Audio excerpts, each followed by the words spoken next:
to episode 10 of the Easier Said Than Done podcast. Join with me is Bob Horgan and Dave Toscano. Fellas, how we doing? Hello. Fantastic. Been a long time since we've been on. No, it's been about 2 weeks. Just a kind of a busy time for everybody. It's good to be back on the mic. Good to be hearing from you fellas.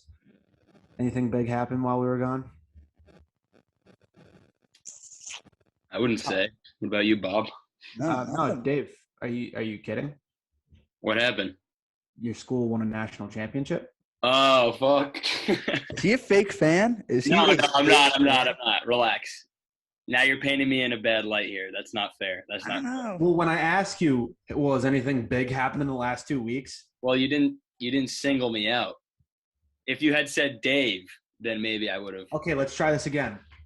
Oh, so Dave, we haven't talked in like 2 weeks. Anything big happen? National champions, baby. Yeah. Go UMass hockey. How's the campus looking? Yeah, how sick was that? It was kind of wild, actually. Yeah. Everyone went to Southwest to riot. Was it more or less crazy than like the Patriots or the Red Sox freshman year? Less. I think probably COVID definitely still played a part. Like, as you can see on like Zoomass and all those, the crowd wasn't as big.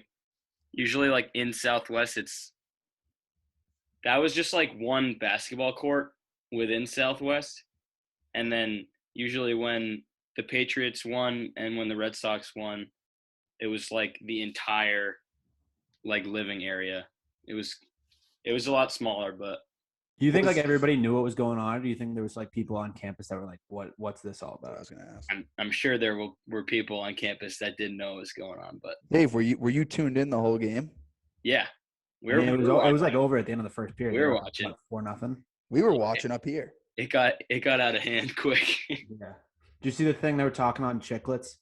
And they called, or the UMass coach called the timeout with like 3 minutes left, and he just brought them in. He's like, "Boys, thank you." Like, that's a power move. It's electric. Yeah. He's an electric coach, I gotta say. I haven't really like listened to him at all. I'd be lying if I said I was like super into the whole college hockey thing. Do you see that the UMaine coach died this week? Yeah. Yeah, That's nuts. That's nuts. And yeah, I mean, other than that, not too. And while we're on the topic of college hockey, a little shout out to our friend TJ Walsh for transferring over to RPI. We'll have him on the pod at some point. Transferring from Northeastern over to RPI. Yeah, little local boy, Shrewsbury. He'll be on the pod at some point. So we'll hop right into things. I mean, so the Red Sox sucked, and now they can't be beat. They're back. Unless Garrett Richards is on the mound. Unless I put a bet on them. I just get terrible vibes from this guy. Did you hear his press conference after the first time when he let up 7 runs in like 3 innings or whatever? He was like, "Yeah, I thought I pitched overall pretty well. You know, it's just when they hit the ball, it fell." Like, so you gave up hits, dude. Like, that's how that works. He's like, "Well, you know, the shift beat me a couple times. Like, so now we're blaming the manager too." Okay, nice. If I could do that guy's job at the same level he does it for like 1/20th of the pay. So give me $500K a year. I can go give up 6 runs in 3 innings every time too. Oh, at least. Yeah. That's a sick job. I mean, for the most part, their rotation looks very good. Erod I think he's still got a little bit of a ways to come back to, you know, what his form can be. Eovaldi looks great. Yep. Pivetta looks like he's going to be a reliable number 3, number 4 kind of guy. Martin Perez is going to be Martin Perez. I mean, I don't really have the highest of expectations from him, but if he gives you what he gave you the last 2 outings, which is 5 innings, 3 earned runs or less, like you'll take that from your 5 starter any day of the week. And then, you know, Tanner Huck is still a possibility, and then you got Chris Sale possibly coming back probably after the All-Star break. I'm going to assume probably around trade deadline time. Why did we send Huck down? Is it because we paid Garrett Richards $10 million and it's like giving him the time to kind of see if he's actually can do anything? So I feel like Huck looked decent. I think it's if you keep him in the minors for a long enough of a stretch, you get an extra year of him at the end of like arbitration. Oh, so it's that like the play Yeah, time. so it's like the same thing of why we kept who was it? Chavis.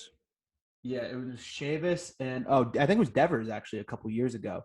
We did the same thing where he was just raking in AAA and they wouldn't bring him up. You see it a lot in like, some of these guys' top prospects. Being JD, I mean, we'll go right into the lineup. JD looks like an absolute monster. Devers is raking. He's been hit.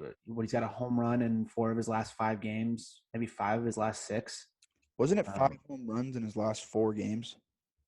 It was something silly like that. I know he had a home run in every single game during the Baltimore series.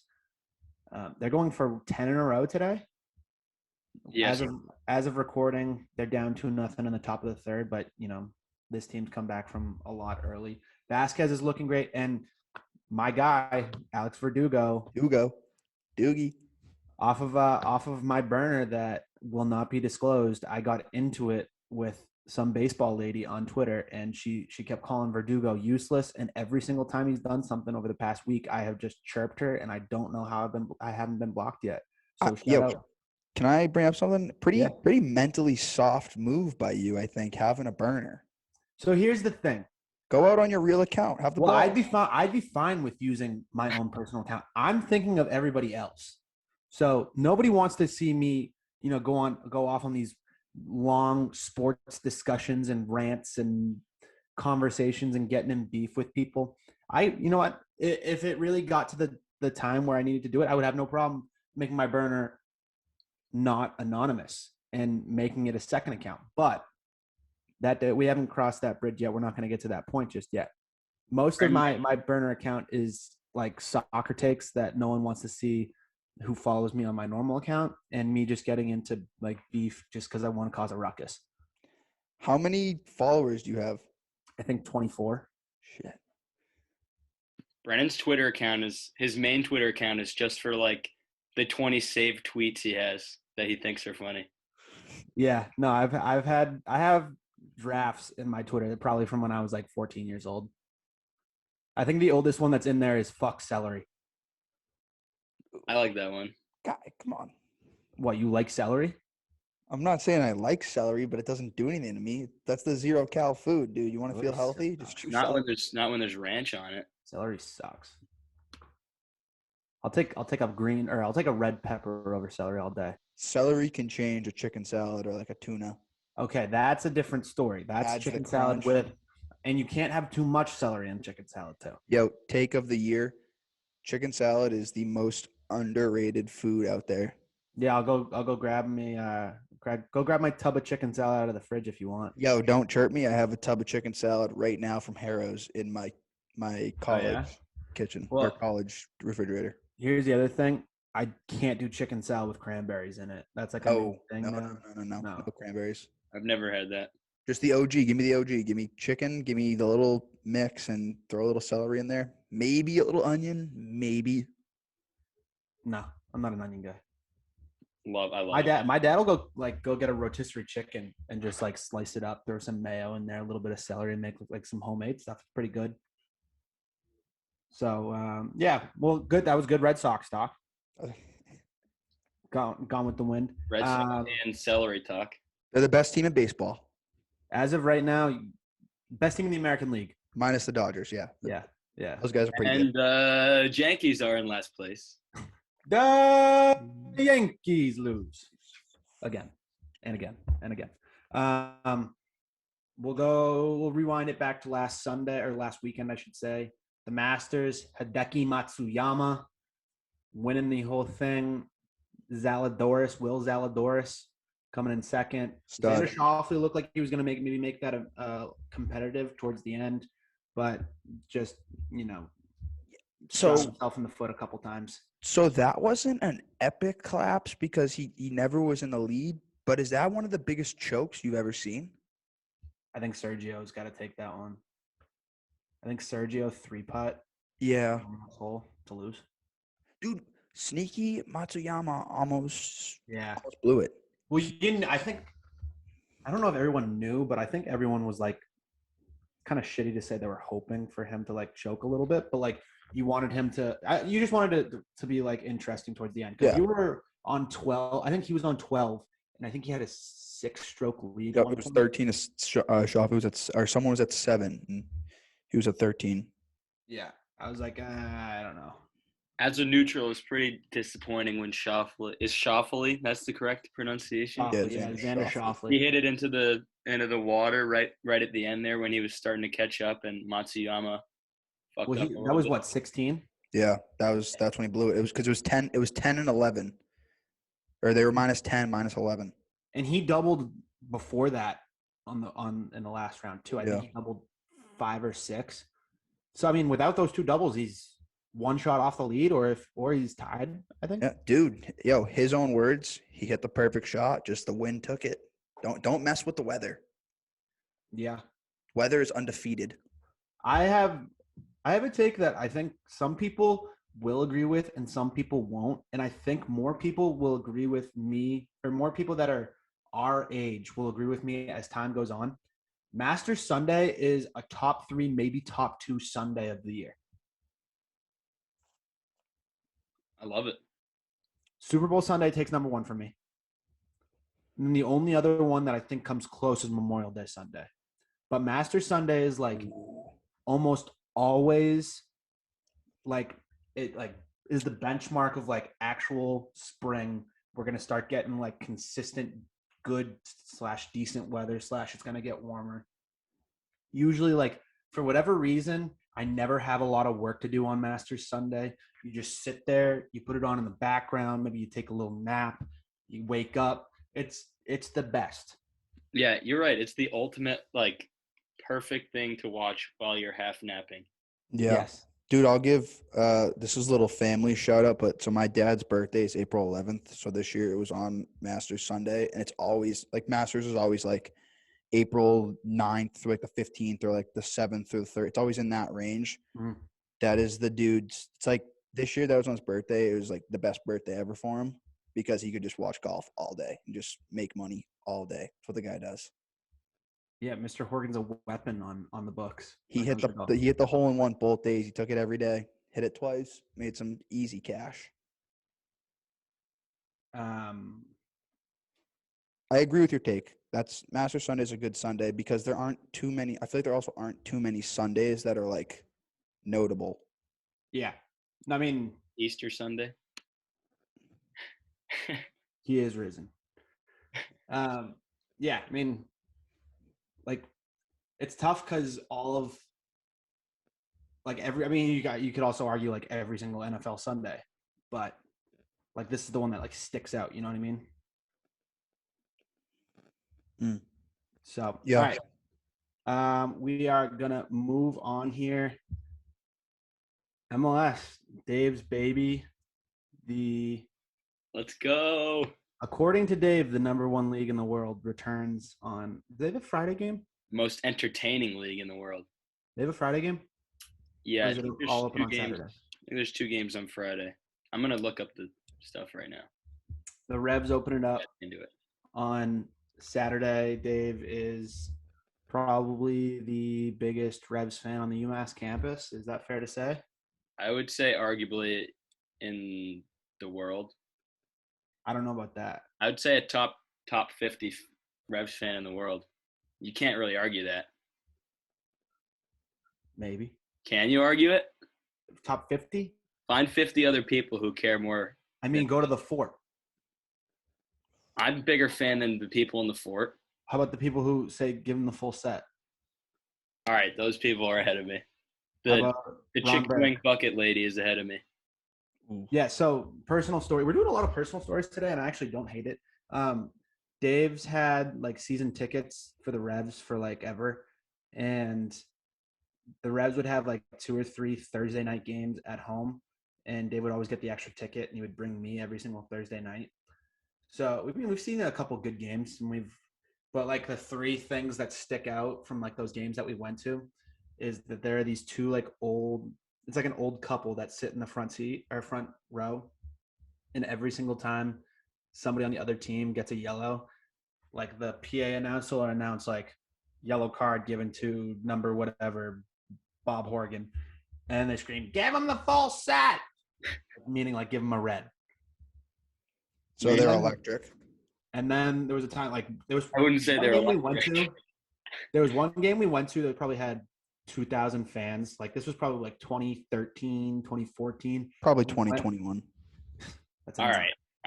Relax. We went to the corner flag, and we were the only people over there. Like security didn't even like bother to like talk to us or anything, and we're just chirping Montreal's goalie, which was a Troy Perkins, who's a bald guy, and we're like literally like 12-year-olds just chirping him that he needed Bosley, that he should get hair plugs, and like I don't even know if he heard us, but we thought it was the funniest thing of all time. The better personal story was when we had the on-field seats, and we were playing Philadelphia, and Brendan screams at this one of the defenders. His name is Vittoria. He said, "You said, you smell like cheese." And you were like 5 feet away from him, and he just looked at you and laughed. Yeah, I mean, hey, they loved it. They were probably like, "Hey, it's about time that somebody at the Gillette chirps us." They probably go to Portland or like Seattle, and then like they got death threats, and then they come to Foxborough, and it's like, "Oh, great shot." Yeah. So Dave, I mean, realistically, is this the best Revs team since we had Jermaine Jones?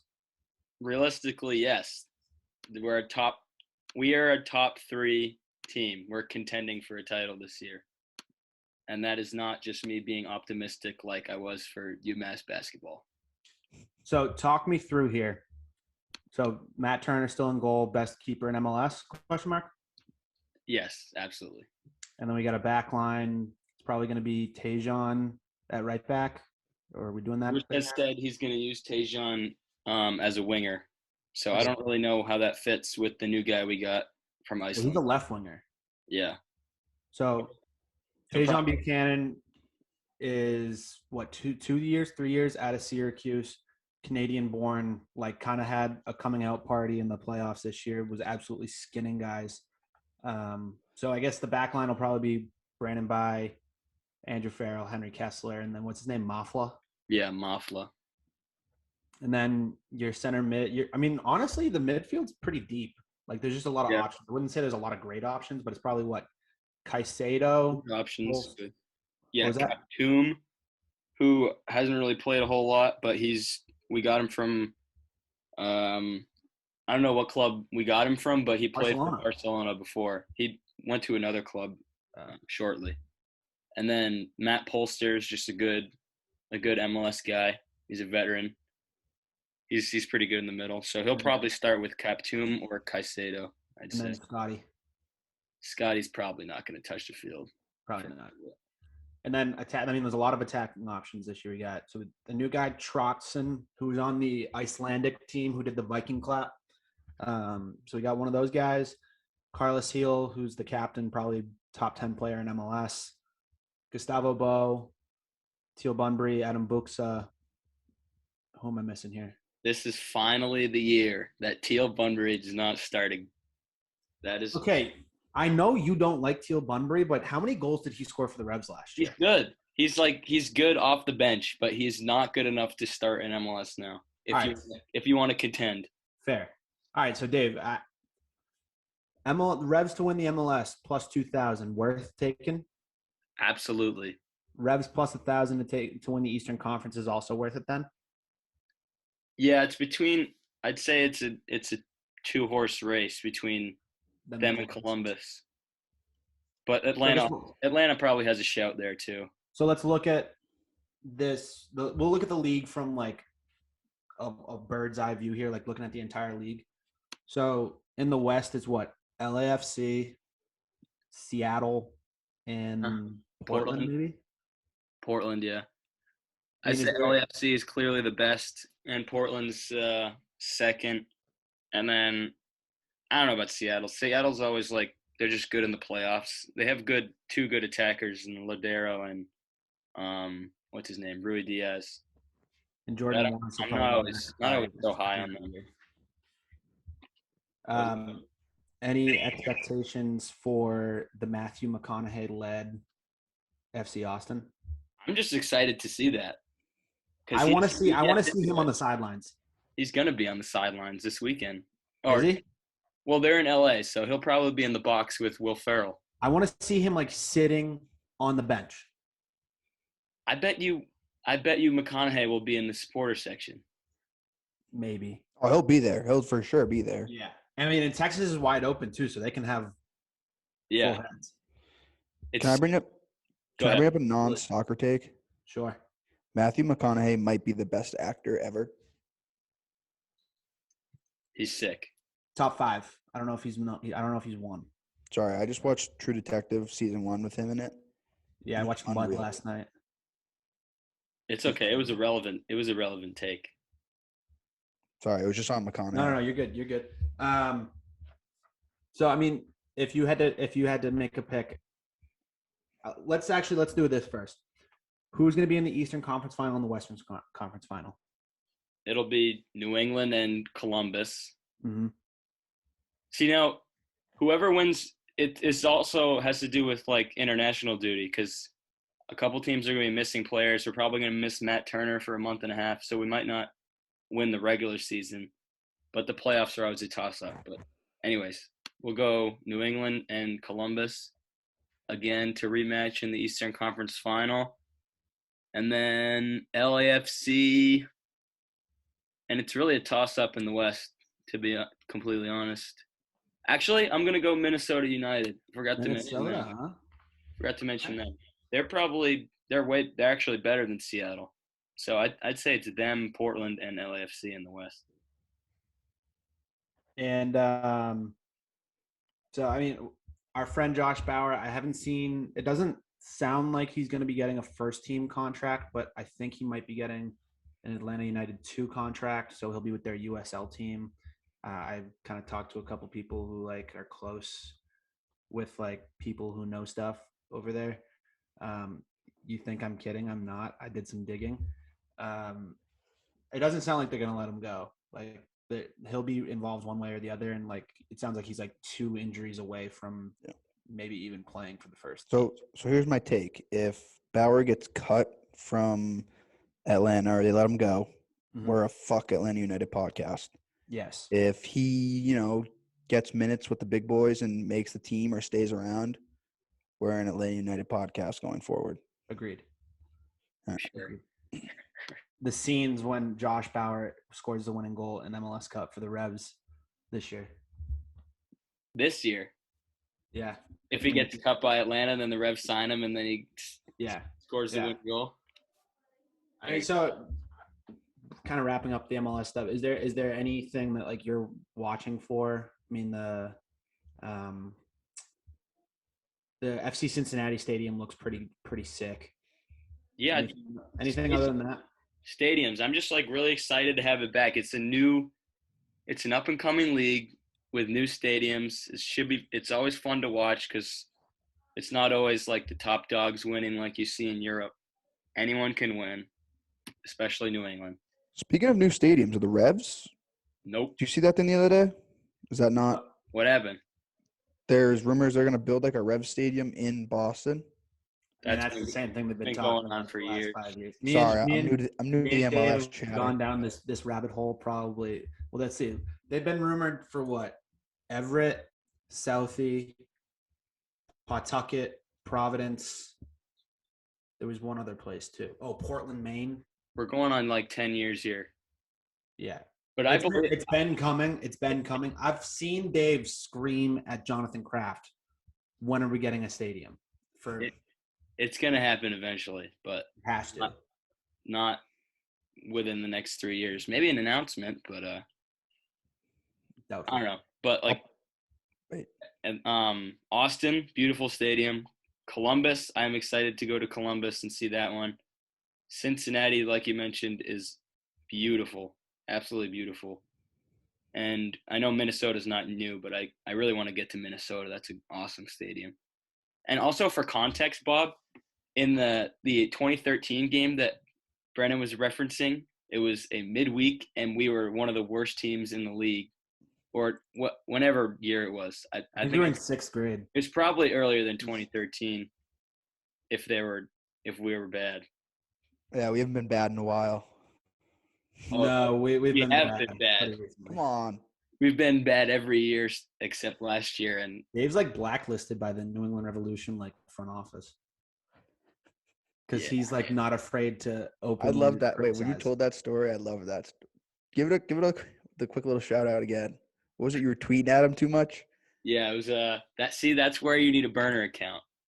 That's where Brennan's smart, and I didn't get that hint, but Dave pretty much tweeted at the Revs writers in front office too much, and they started to pick up on who he was, and now he's blacklisted. I mean, it got the job done, and now we're good. So Revs fans can thank me. All right, so go ahead. I said Revs fans can thank me and only me for the team's success. Yeah, they'll put you on a duck boat when they finally win one. They should. So we'll get right into it. So really cool interview this week. We got the chance to sit down with Penn State tight end Pat Freiermuth, local guy. He's from Merrimack, went to Brooks and Pentucket. He's the consensus number 2 overall ranked tight end in the draft this year, and widely considered a day 2 pick, maybe even a day 1 pick. A top 50 player in the draft. Really awesome opportunity for us to kind of sit down and chop it up with him. So here it is, Pat Freiermuth, and we'll catch you on the other side. All right, we now welcome on Pat Freiermuth onto the Easier Said Than Done podcast. Pat is the reigning Big Ten tight end of the year and the first one to ever come out of Penn State, where he'll have finished his career with 96 catches, 1,185 yards, and 16 touchdowns. After the season, he forfeited his senior year to declare for the NFL draft and is a projected second-round pick and a consensus top 50 player in the draft this year. Pat, thanks for coming on, man. I appreciate you guys having me. Yeah, no problem.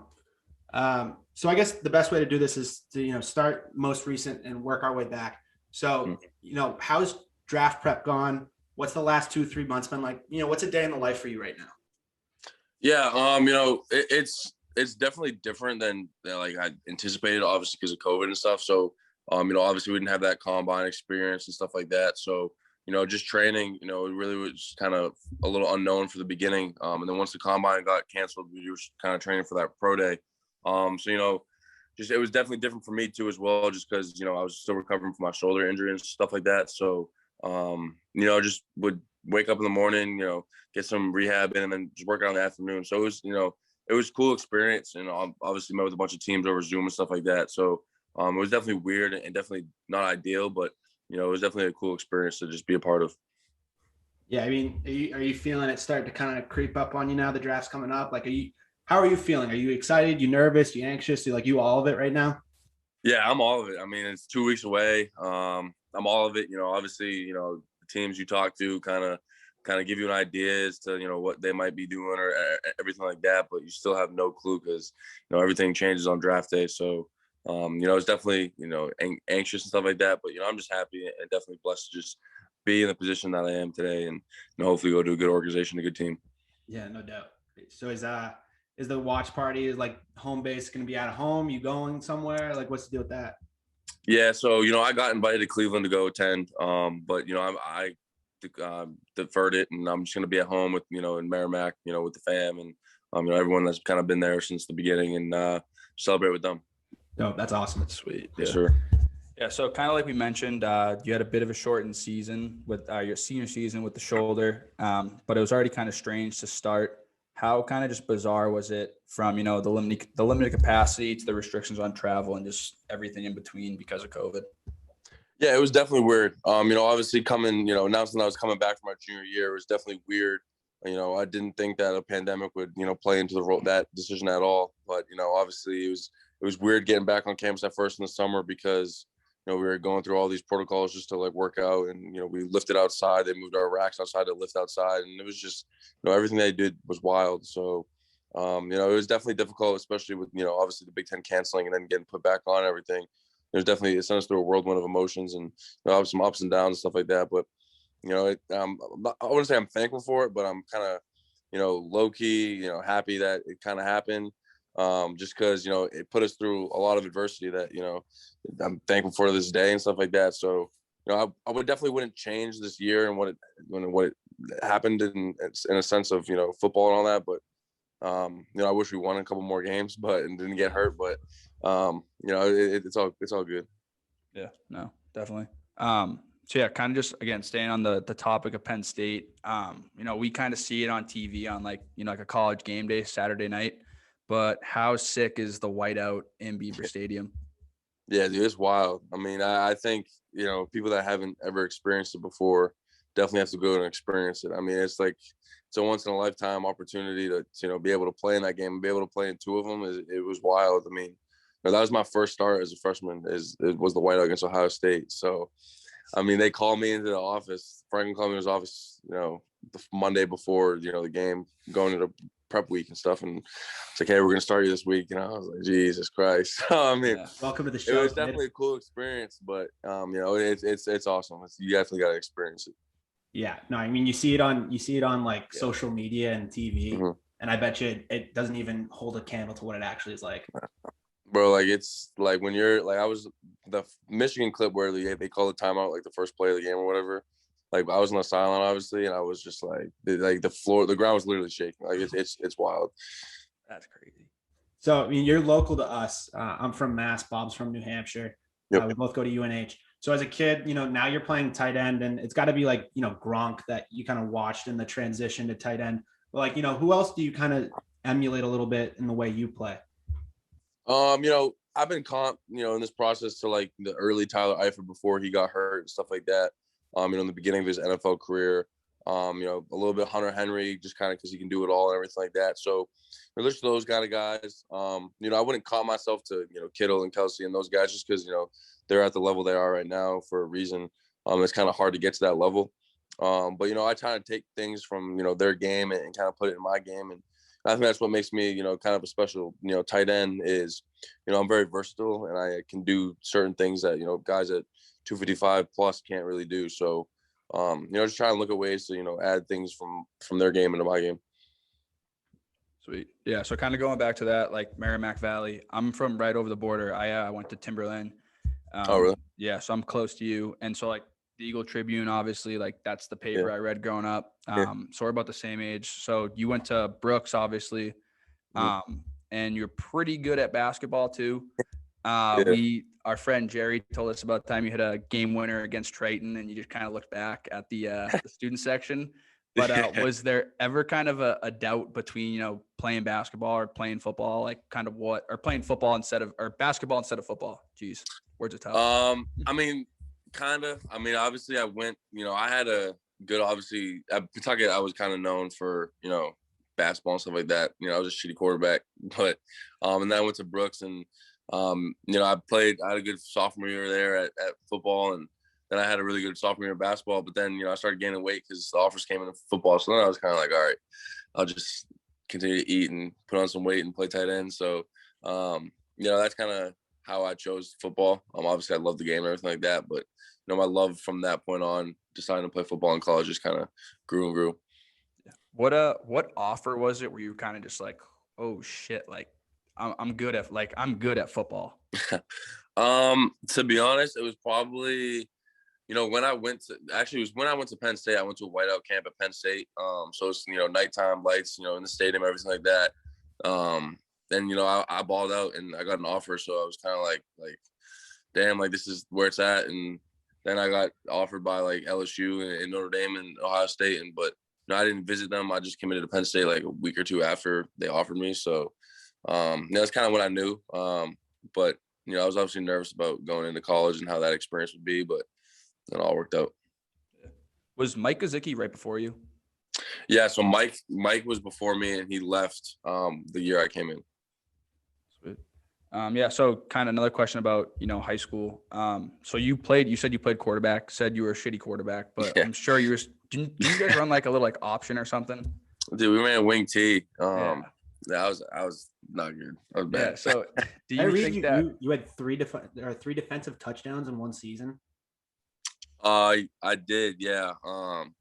It wasn't at Pawtucket. I had it at Brooks. I think it was like 4 or 5, something like that. I don't know.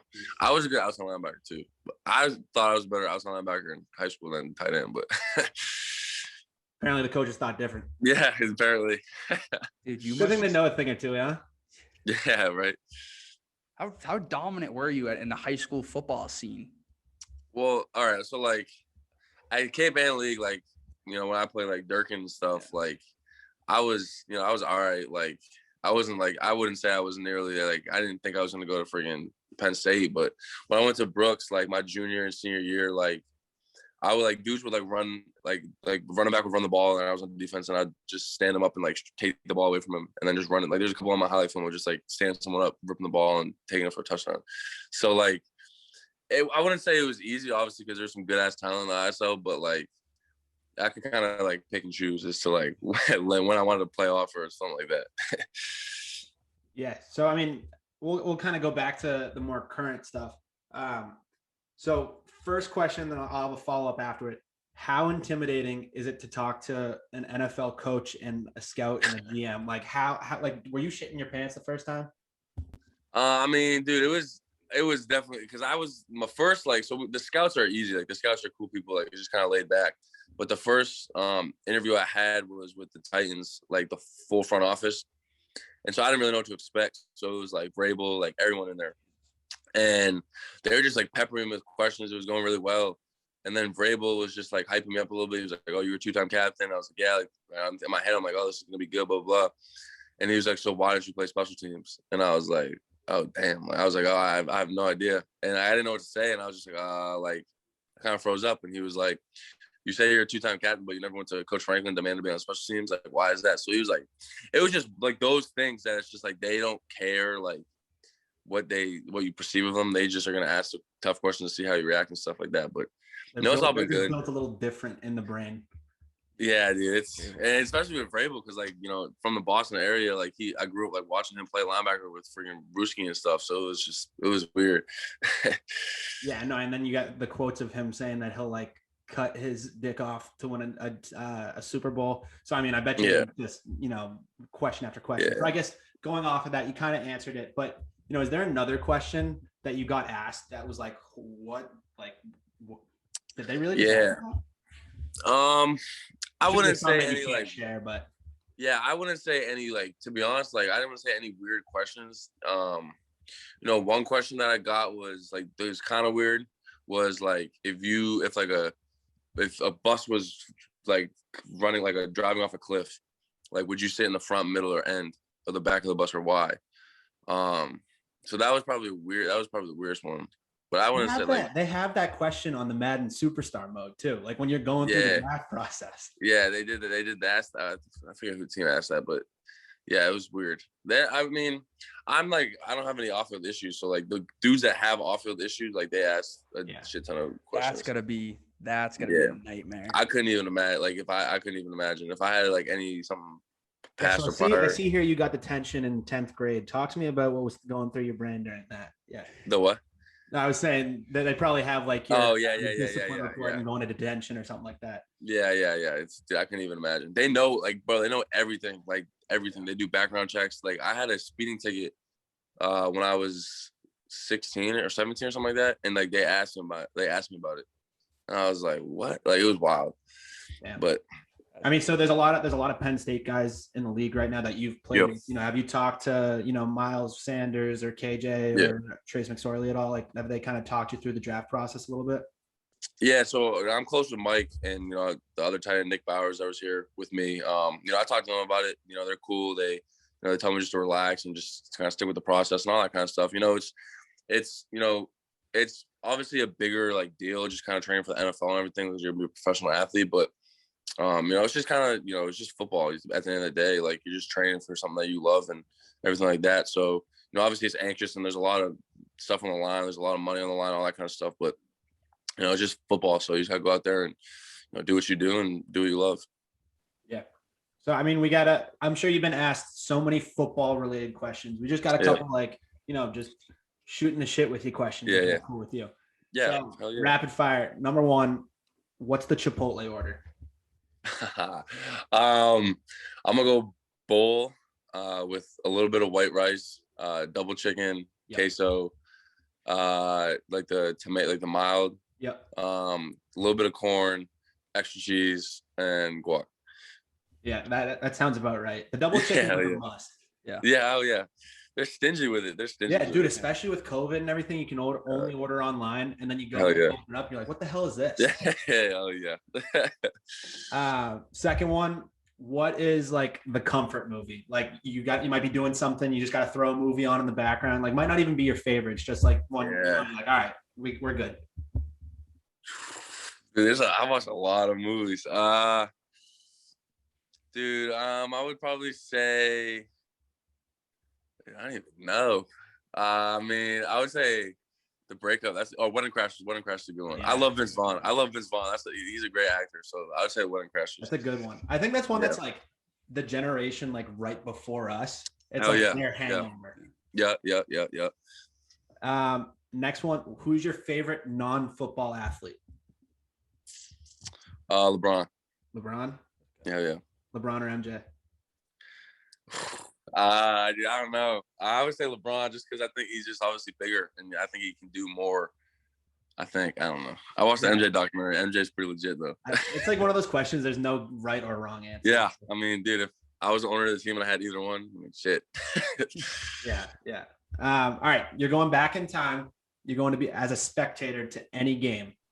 What game are you going to go watch? Ooh, I'd probably go watch like a Lakers or Celtics series, like with Bird and Magic. You know, that'd be pretty cool to watch. Not gonna lie. Yeah, I don't know about your dad, but like my dad growing up, like hell yeah, had like the Celtics Lakers with like Peterson and against Kobe. They're like, oh, this is a completely different game than when Bird and Magic. Yeah, dude, every generation says that. I feel like it was like back in my day. This seems like they were. All right. When you sign that contract, yep. What's the first purchase going to be? So I got a surprise for my mom and dad. I mean, I'm probably gonna do something really nice for them. Yeah. That's gonna be my first purchase, like thing I'm gonna do with the check. But I'll probably get a car. I want a car, new car.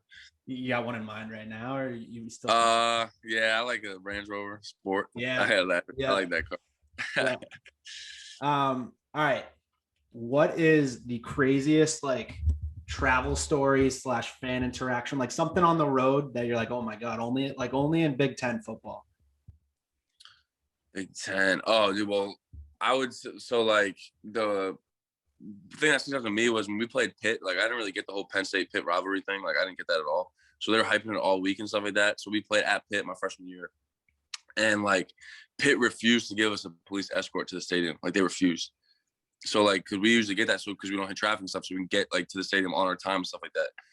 So we hit the traffic like going into the game that everyone else would hit. So we were like stuck on the bridge and everything, and like Pitt fans were like, when we got close to the stadium where everyone was tailgating, like they threw like beer cans at us, was flipping us off and everything like that. So that was probably the most wild college football story. You know, obviously when we played at Ohio State and Michigan, that was pretty crazy as well. You know, most recently we went to Indy for the combine. Like people literally bought tickets to go through security and like find like the guys that were there for the combine, like for their flights and everything, and wait at the terminals with them, like asking for autographs and stuff. Like it was absolutely wild. That's like those guys that like, you know, they don't even like look at you as like a human being. They're just like, no, yeah. It was like some dude came up to me with a South Carolina helmet and asked me to sign it. And I was like, I didn't go to South Carolina. Like it was ridiculous. It was wild. I don't even know who they thought you would be. Yeah, like I don't even think about it, like you don't look like JC Horn. No. Bob, you got anything? No, nothing really. All right, and then I guess last one is, what's the best place to get a piece of pizza in that area? What, State College? No, like in the Merrimack, like. Oh, in the Merrimack area. Yeah. Because that's right on my way home. I'm going right down 495 when I go home. 495, yes sir. I would probably say DeLeo's. DeLeo's is a good spot. It's actually right by my house, so if you want to swing by, when you go home? Next time, let's see. When's the draft? 29th. All right, I'll be there for the 29th and the 30th. I'll say I got draft party May 1st. You come through. You and Dirk. All right, right on. Are you a Skips fan? No, I'm not. I think their burgers are just way overpriced for the amount you get. Like they're good, but like I'm not like I wouldn't be like, oh, let's go get Skips. You know what I'm saying? Yeah. All right, man. Hey, thank you. This has been Hey, awesome. Yeah, yes, thank sir. you very much. Appreciate you guys. Appreciate you guys. No, good luck next couple of weeks. I'm sure it's going to be a wild time. So Yes, sir. enjoy it, man. Appreciate it, guys. We'll be rooting for you. Yes, sir. Appreciate it. I'll talk to y'all. All right, man. Peace. Thank you. All right. Thanks to Pat for doing that interview with us. Like I said, he's going to be a player to watch definitely over the next couple of years. Local guy. It was great talking to him. Really cool about it. Great interview for us to do. So once again, thanks for Pat. We wish him the best of luck in the upcoming draft. Absolutely. Yeah. Keep an eye on him on Thursday, Friday, the 29th of April through the 1st of May. But I guarantee you he won't be there by the 1st of May. So thanks to Pat. All right, we are now at the gambling portion of the show. Oh my God, look at these lines. Money, money, money, money. Dave is like a kid in a candy shop right now, looking at the MLS lines. This is the most giddy I've seen him since 2015, maybe. Dave, you know what? So actually, we should elaborate. We are restarting the leaderboard because college basketball days are behind us. The football days, even though we only had a week of that, are behind us. So clean slate from now until the end of the summer. We're going to have the baseball, soccer, because there's going to be a lot of international soccer this summer. And then whatever NBA, NHL playoffs we've run into here. So Dave, you are on an only MLS slate this week. Let's hear it. As you heard from the new intro, these lines are absolute money because Vegas doesn't know shit about MLS, clearly. So, also welcome to the summer of Dave's soccer locks. Get ready for a lot of them. I guess I'll go with I'm going down right now. I'll just take a couple. San Jose at Houston. I'm sorry, I don't want to take any of your picks though, Brennan. You probably have a couple of the same ones. I have 3 total. Okay, well, I'm just gonna say what I think. And obviously one of them is the same. Okay, so San Jose over Houston. Houston's pretty much dog water. Absolute dog water. They're at home. And San Jose is just like better offensively, at least. They've got a good coach. They're plus 270. I'll take them. As mentioned earlier before, Minnesota's a dark horse in the West. They're probably the second best team in the West. They're plus 295 at Seattle, which is risky because Seattle's always good, obviously, and they're at home at the newly named Lumen Field. But there's really good value in that 295 for Minnesota, so I'll take that. Oh my God, there's way too many here that are too good. You're right, I'm giddy.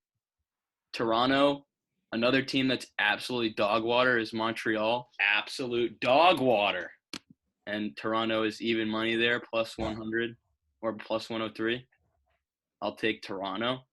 And Brennan, did you take Atlanta? Whisper? No, I did not. Whisper. Okay, but all right. If I was a betting man, I would take Atlanta. Good value, 244. But I'm not going to include that. My last one is obviously New England, who is plus 152. You should put like 1 million units on that. Hey, Dave's learned the units. There you go. All right, so my picks this week, I have all soccer, 3 MLS, 1 Premier League. We'll start with the Premier League. Everton is plus 240 against Tottenham. I don't understand why the Everton odds are so high. Tottenham is really, really, really, really, really bad right now. Absolute dog water. Mourinho's kind of sucked the life out of all of those players. I don't know how long he's going to last at this club. There's talks that Harry Kane's going to be gone in the summer. So I just like those odds. I don't even know if they're going to win, but at plus 240, why the hell not? Second one I'm going to take is NYCFC against DC United. They're minus 115. NYCFC is just a well-oiled machine. They got Castellanos, Heber's back. Player to watch this season, Dave. Chris Gloucester, left back, going to be a weapon. Yeah, I like that one. Also, DC's dog water, so good pick. Thank you. Yeah, like no Paul Arriola too. So like the only player on that team I can even name are Bill Hamid and probably Julian Gressel. I don't even know other than that. They have a lot of young guys though. Yamil Todd. For my next pick, I'm going with the Revs, but I'm not going to take them money line. I'm going to take them PK. I don't even know what that stands for. PK. Yeah, Pick 'em. Yeah. What the hell? Yeah, pick them. So that's minus 110. I just Rookie don't see gamblers. the Revs. what's the difference? If they tie, then it's a push. So I just don't think they're going to lose. I can't see them losing to Chicago. They're not going to lose. And then for my last pick, kind of like, I mean, Portland's not going to lose to Vancouver. Vancouver might be the worst team in the league. They're minus 140. Even at those odds, I'll take it. So NYCFC, Portland, Revs pick them, Everton money line. There you go. Bob, what do you got? All right. So because I don't really know, not chirping us, but I'm not sure how many listeners we got out there, but I'm assuming they're not all soccer guys. So for the listeners out there, we're gonna go a little hometown special this week. On Saturday, we are going to take the Boston Celtics against the Warriors. I'm not sure the line. I might even, you know what? I'll take the line and I'll take the parlay or the over for the parlay. I think that game's going to be a shootout. Steph has been on just like he's been doing like historic shit, so they can score 1,000. That will be a good against game. The Warriors too. What? Celtics always play well against the Warriors. Yeah, that's the team they've always like had to live up to, and they've always competed with them well. Just because I looked at it Sunday, I'm gonna take the under in the White Sox game. So the battle of the Sox. Who's pitching Lucas, that day? what? Is that Saturday's game? Sunday. Got it. Giolito's pitching. Martin Perez is pitching for us. But Giolito's a stud. Hey, and Saturday, if it's gonna snow / rain, that might be good undervalue too. I don't know if they'll play though. I don't know.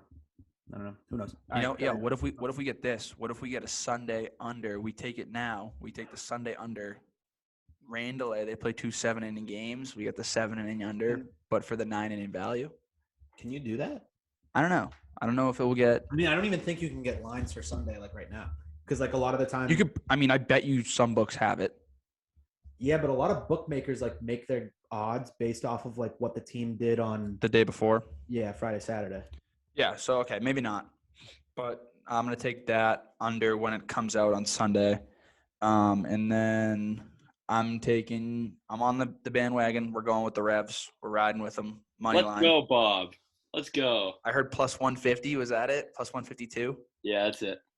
Hammer in the Revs. On DraftKings right now, they're plus 165. Hammer that. That is criminal. So those are my 3 Boston or New England picks. And then I'm still riding the golf high, the Masters. DJ is plus 3,000 to win the Heritage this week. After last week's early, exit, I think he comes back at the Heritage and looks good. So plus 3,000, I feel like is pretty good odds for DJ. I mean, looking at there's probably 10 guys with higher or better odds than him. So we'll throw a little $10 on there if it hits. Throw a little half unit. $300. Solid. Right on. We're taking. All right. Those are our picks for the week. Dave, give us something to ponder, and then we'll get out of here. My thing to ponder this week is stop hating on the MLS. Give it a shot. Give your New England Revolution a shot because we're title contenders. And I know you Boston sports fans like trophies, so we got another one coming this year. All right. That's Dave's thing to ponder. Usually things don't make sense, and the Revs winning a title doesn't really either, so this kind of fits. How many people go to the Revs parade if they win? Me, and I don't care who else goes. Hey, Spin Zone, though, if they win it all, there's nothing more than people like is getting drunk in the street and, seeing duck boats go by. So I bet you more than you think. Oh, I'll go. I'll say it right now. If the Revs win, we're going to the parade together. Yeah, Revs lifers. All right, boys. We'll see you next week. Go Revs.